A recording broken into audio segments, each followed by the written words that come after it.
On s'est toutes réunies ensemble en tant que sage-femme. Sur le plan national, normalement, on était censé aller à Paris.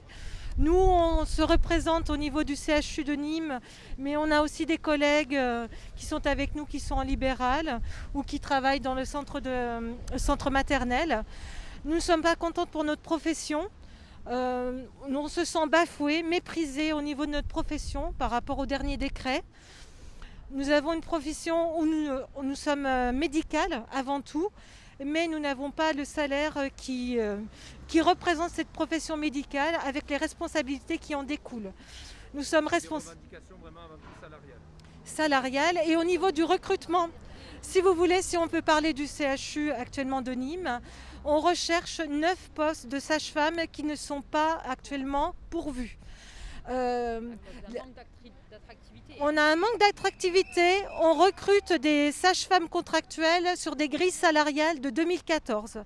Nous avons été réévalués plusieurs fois depuis, mais le CHU pense qu'on peut simplement travailler avec des grilles salariales de 2014 et que les gens vont venir travailler. Eh bien non. Ça n'intéresse personne. Il y a eu la crise du Covid. Les gens, maintenant, les nouvelles sages-femmes se posent des questions de venir travailler dans un établissement hospitalier.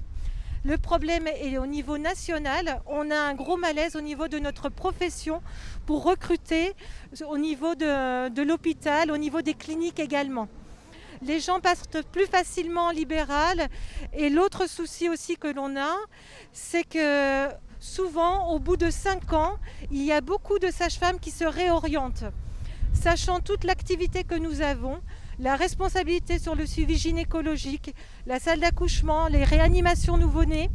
Voilà, le suivi gynécologique qui commence de la jeune fille jusqu'à la femme adulte et ménopausée, bien sûr.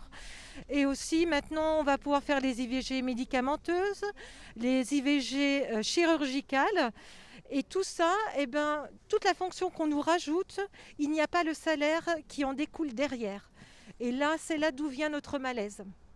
Tu veux peut-être rajouter d'autres choses ? Oui, bon, après les conditions de travail, elles sont plus que médiocres depuis un certain temps, donc ça fait plusieurs fois qu'on manifeste. Chaque fois, on nous dit oui, on va s'occuper de vous.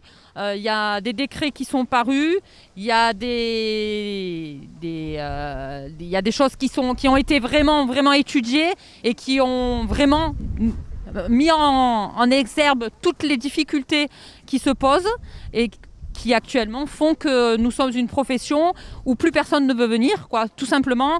Encore plus à l'hôpital parce que effectivement les salaires ne suivent pas et que la charge de travail est de plus en plus importante avec de moins en moins de personnel, clairement. Moi, je suis en nuit depuis très longtemps. On est toujours obligé de se battre pour avoir une sage-femme supplémentaire. Là, le Covid a fait que la sage-femme a été nécessaire. On ne sait même pas si ça va être du pérenne. Moi, je touche 9 € par nuit pour travailler 12 heures, voilà, en supplément. Je pense que les médecins qui sont de garde la nuit ont une toute autre paye. Donc, et parfois même, on n'est pas là pour se comparer aux médecins, on est là juste pour défendre une profession médicale qui ne l'est pas reconnue. Et on voudrait juste qu'un jour, enfin, on comprenne que la sage-femme, c'est une profession à part, médicale, avec les responsabilités et donc forcément une rémunération qui est à la hauteur de ses compétences et de ses capacités. Voilà.